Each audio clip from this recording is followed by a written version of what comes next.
All right, ladies and gentlemen, NXT. Now, let's make this very clear. And I want to make this clear right now before I even get started. Did like this show. It had a lot on it, but I'm still not satisfied. Now, many people say, dude, why are you saying this? NXT's been great. No. I'm going to make this very clear. This is not Shawn Michaels' booking. Now, I'm never going to say that Shawn Michaels had the greatest booking. He didn't. He did basic 101 booking. And that's what I wanted for the people of NXT. To have basic booking to get an idea what they're dealing with on the main roster. Main roster is completely different compared to NXT. It is developmental. It should not look like the main roster. It should look a bit different. It's like being in another promotion. That is what NXT is supposed to be. But at this point, because of how the booking has been in the last couple of weeks, or at least a month easily, you could tell the influence of the main roster is on the show. And it doesn't feel right. Now, is it bad booking? No. But it's not Shawn Michaels' booking. If you say this is Shawn Michaels' booking, tell me what's Shawn Michaels' booking and tell me what it doesn't remind you of Triple H. Because we know that Shawn took a little bit of Triple H inspiration, but he still made it his own. That's the truth. He made it his own. He took a little bit of Vince. I know you don't like hearing that, but I gotta say it because he was around Vince enough to learn. He worked with his best friend who's basically family to him. He gained a good experience when it came to the original NXT. Went to UK and proved on what he learned. And when he was finally taken the task to produce NXT on his own, well, counting whatever Vince would let him, he did. And then finally when 2.5 was created, because we're not talking about 3.0, we're talking about 2.5, in between when Vince was still influencing him, and before Triple H, who is now directly working with him, or basically telling him what the fuck to do, there was 2.5. And this is the one that people realize that it isn't black and gold. This isn't a multicolored one either. It was different. No one said it was perfect.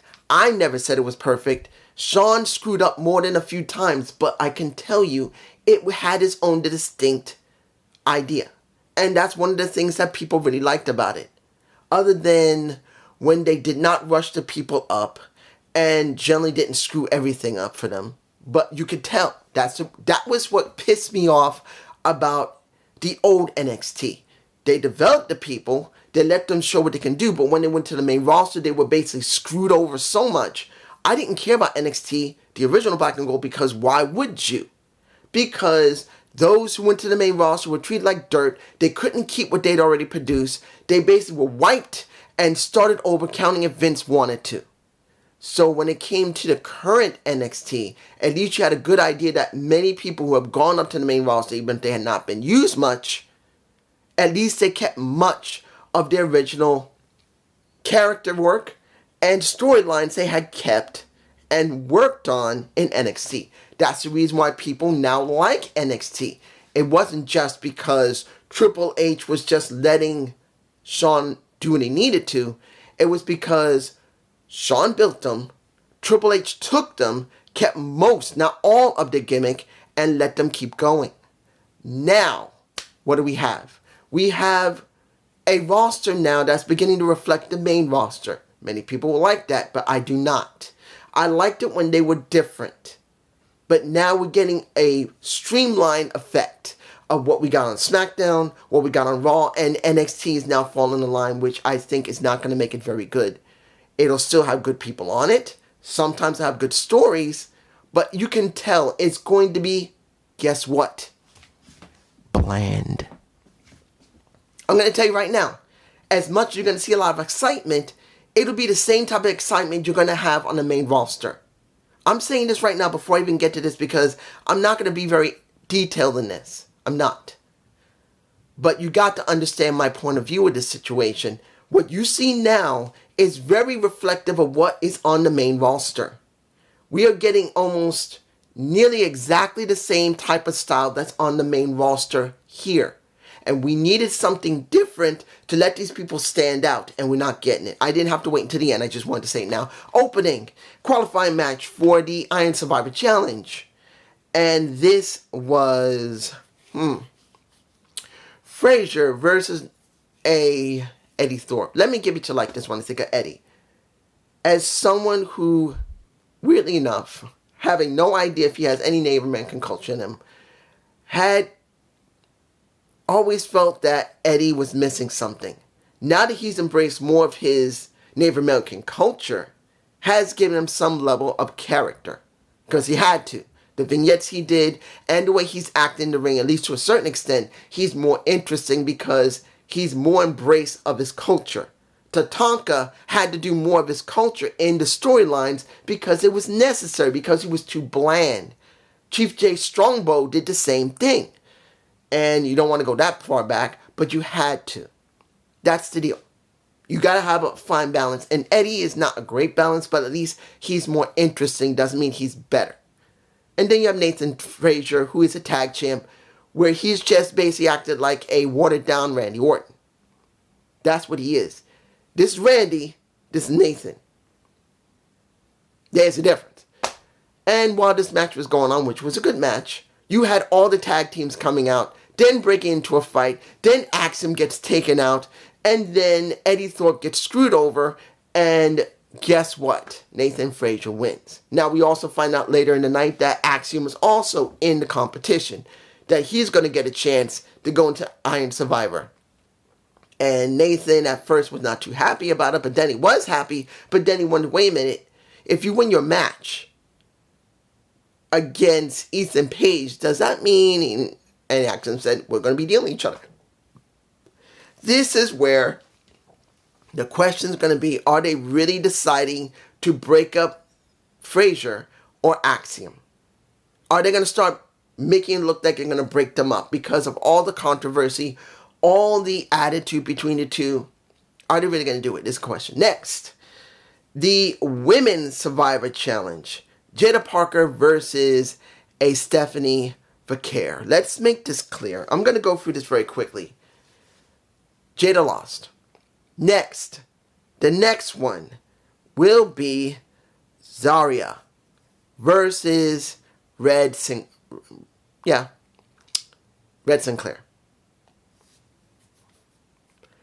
And guess what happened?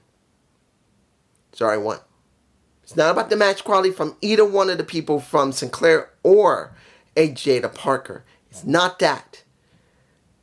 We have a situation on the hands here. We got a bad situation on the hands, guys.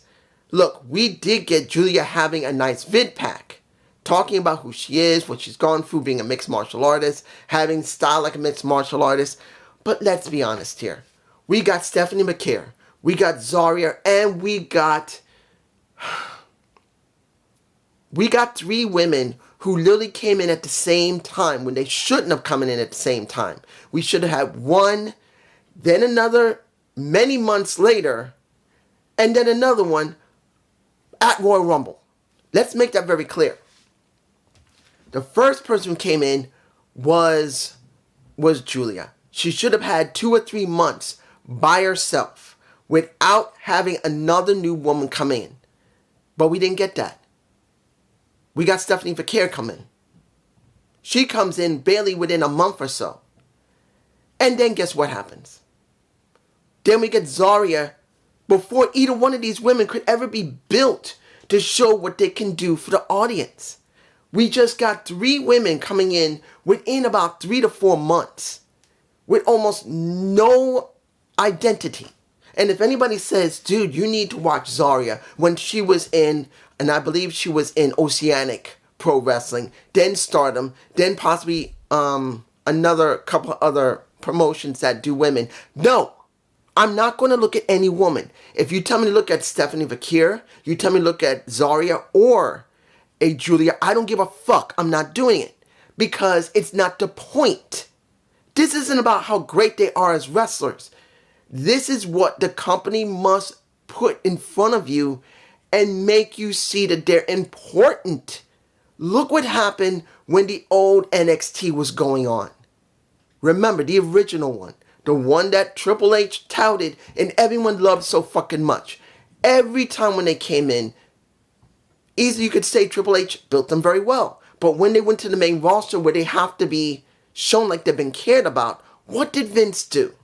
He tore their asses down, in many cases didn't do anything with them, and he gave them terrible gimmicks. Maybe one or two might have managed to do something with the garbage they were given, counting if Vince, sorry for the train, but counting on Vince if he really wanted to book them. It is in this situation now. You got 3 women who literally have no character. And literally, the way they're being booked, you barely see anything of them. They may win, does not mean we're going to care. And you keep saying, well, I saw her, and this is Zarya, in Oceanic or Stardom. I saw how great they are. Just watch. No. Because as a viewer of TKO WWE, it's their fucking job to make me care. Not that I'm supposed to care about what work they did before now. Because whatever happened then means nothing if the booking here makes them reflective of what they once were. You can say she's incredible, but like I always said about Naomi, Naomi was a character and a wrestler that we all knew deserved more. And they never did anything with her. And look what happened to her. She had to choose after being in a tag team with Sasha Banks, with Mercedes, to clearly just say, I'm done. I can't take this anymore because I'm not getting anything. I'm being treated like dirt. What do we got here? We got 3 women who's had no chance of any character development or just to show that they can even go in a way that we would care. Not talk about in the ring, but fit in NXT. They're just there because they want to have the most popular wrestlers there and they're not really booking them. Moving on. Next, we had Briggs Jensen versus Tony the Don. I didn't expect him to lose. It was a good showing from Brooks Jensen. And seeing that this is a story about Spears, not Jensen, as his follower. And the new guy, I don't know who the guy's name. I've never seen him before. I don't remember if he's ever been in WWE when it was WWE or in AEW or in TNA for Impact Wrestling. You could tell me, of course you're going to tell me, but to be honest, until they do something with him, I'm going to say this to anyone who wants to explain this guy down below. It don't fucking matter. You can tell me where he was, but it doesn't fucking matter. At this point, what do we got with NXT? We're overloaded with people that are coming out of nowhere without any booking. What happened to Obafemi? Wasn't he doing really well and now all of a sudden he's dropped off and he's fallen off a cliff? Now, mind you, it could be because they're trying to bring him back and make him into something, but where is he? Unless he's hurt, unless they're just going to leave him back until they can figure something out, he's not there. There you go. I will say it was a question of, are they going to do something extra since Tony did win the match? And yes, Briggs did chop block, and that's what we got setting up for the match they're going to have at Deadline, I believe. Is it? Yeah, at Deadline. But do I believe this means anything? I don't know. Because it's going to depend on if the Don keeps the title, what does this mean for Jensen and Spears? Because we've gone through this before where they build someone up a bit. And then when they could do something more than just win a title and they drop them like a stone. This is going to be the question. Next. The mixed tag of this one is, how can I say this? When you look at Petrovic and Adonis, you don't really care about Reese or you don't even care about Lennox. You don't. You don't care about those two. This is about Petrovic and Shanti Adonis shacking up. And many people are going to say, are they really doing this? Do I want to see Adonis in anything? Well, guess what? This is the first real time Ashanti Adonis has had a real storyline without Hit Row, without I'm not even going to name everybody there. There's no point. But you know what I mean. He was one of the most legitimate wrestlers there next to Swerve. I'm sorry. Top Dollar was never that good. And B-Fab, as pretty as she is, and she's a good manager, she's not a very good wrestler. So it was always between those two. Shanti as well as Swerve. Swerve's gone. The others are basically off. One is gone to TNA. The other one's on the main roster, basically doing double work as a wrestler as well as a manager. This is the first time I've ever seen that he's been given an opportunity to have a storyline and working with someone that maybe he could get over. So in this situation, I am glad to see it, but will they continue it and make it mean something is going to be the question, because as I said, always to anyone, it's not about getting a title. It's about being relevant to the fans and being relevant to the company. If you mean something, they will give you something. You give you something, you got to work with what you're given if it's good, and then make people care about you. Right now, the question is going to be, can Shanti Adonis become relevant after being in WWE, now TKO WWE, for so many years? Will he really get anywhere? That's the question. Now, I know I can talk about some of the other storylines that's going on, but I'm going to leave this because I want to see how far they're going to go with everything else before the end of the year, because anything they build right now, when it comes to deadline and afterwards, it's not going to really mean much until we know what's going to happen in January. So, this is what I'm going to talk about right now. We got Andre Chase, Duke Hudson, the end of an era. That's not the title. Already got the title.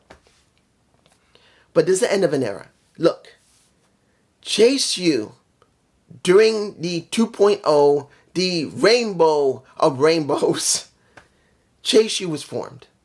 And weirdly enough, I liked it.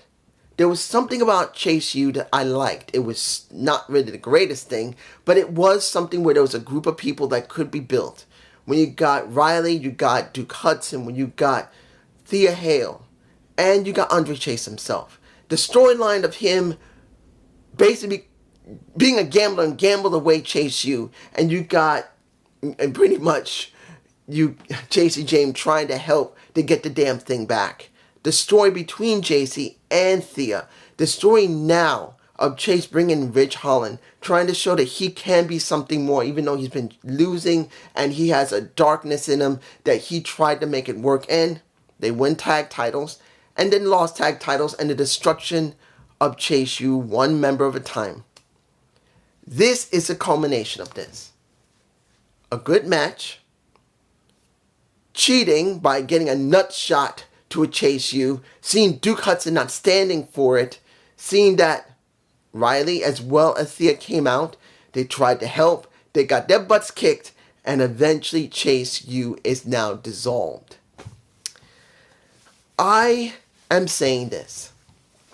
I knew this was going to happen eventually. I knew Chase U sooner or later was going to be disbanded. And sooner or later, we're going to have to see how all of these people are going to have to work on their own. It was eventually going to happen. Either they would keep Chase U, let everyone leave, like Duke, like Riley and Thea, and then bring in new people that Andre would have to train. That would be the one positive where you would keep Chase U. Or you would basically disband it completely, and now all four of them now must go their all separate ways, and then they have to give them storylines to make them mean something separately. If they're going to turn heel, they're going to be face. Are they going to be able to survive outside of a faction? Do they have to join a faction? Like Thea could join the No Quarter Catch crew, or it could be Duke that could join, or Riley Osborne could join the No Quarter Catch crew. It depends. What are we seeing here? This is now the dissolving of it. Since the number one contendership is now completed, Ridge Holland won it. He had to cheat. He did cheat. He won. He's going to be facing a... I'm not going to lie. I wasn't looking forward to seeing possibly Chase U ending, and I knew it was going to end. There was no way, if they're going to put this on the line, that they were going to let Andre Chase go up against a Trick Williams. I did not see it happening because they've been doing so much with Ridge and his rise. I knew this was going to happen. Either he was going to win, and that's if he did win Chase. But when it came to deadline, you would have seen Ridge do everything he could to ruin that, and he would have gone back to square one and still keep fighting with Ridge Holland, which eventually would be a waste of time. They would have to do something more to Ridge than just keep fighting with Chase U. It will eventually have to end in something, maybe a steel cage, a last man standing match, a I quit match. Something would have had to end it, and then Ridge would have to go off on his own, and they got to book him. Same with Andre. But now they decided to disband Chase U, so now they're going to have to come up with 5 distinct storylines. 5 for Ridge himself, for Andre Chase, for Riley Osborne, for Duke Hudson, and Thea Hale. They need to now come up with 5 distinct storylines unless they're going to reform Chase U all over again. Which, that also could be a possibility. But is this good? It was what I expected. But I gotta say this. As I said in the beginning of this video, we are not dealing with Shawn Michaels booking completely. It is some of Shawn Michaels booking, and the rest is Triple H. I don't care what anyone says. If Triple H is now more involved in NXT, you're going to get a mainstream type of rise for any of the wrestlers there. It is going to happen. That's the way it's working now. NXT, then a little bit of SmackDown, and a little bit of Raw. That's how it used to be. Now it's going to be NXT, SmackDown, Raw. They keep it as level as possible for all of them, so they would have more continuity. I understand it. It does seem like it's something great, but then there's a big problem. Look at how SmackDown is being run. Look how Raw has been run. Look, they only have very few storylines, and everything else has not been made really important. Almost any important storyline is tying into maybe 1, or if you're lucky, 2 storylines. Look what happened with Judgment Day. Rhea Ripley is the main thing that matters, and she's not here at the moment because she got an orbital socket break. But if it wasn't the Bloodline, it was Judgment Day, and everything else fell under Judgment Day. Now we got the Bloodline. Look what's going on. We just sacrificed main event Jey Uso, literally, to get him back into the Bloodline when he shouldn't be, unless they're going to make him the true tribal chief. There is no OTC. There's TTC. The true tribal chief should be the one who runs the true bloodline. It should be Jey. Jey should run the bloodline because he's the best person that can bring everyone together and care about everybody. Not Roman, but they're booking it as that. So now, with NXT in the same level of continuity, you're going to see a lot of repetition. You're going to see repetition here. You're going to see repetition here. And when you didn't really see it here because, yeah, it had its flaws, a lot of flaws, but it was different. Now, it's going to be here. All of them will have mostly continuity. They'll be doing similar storylines. They'll be pushing people similarly to a certain extent before they move to the main roster. And that takes away spontaneity, even if it's not great. But it's just me. Peace.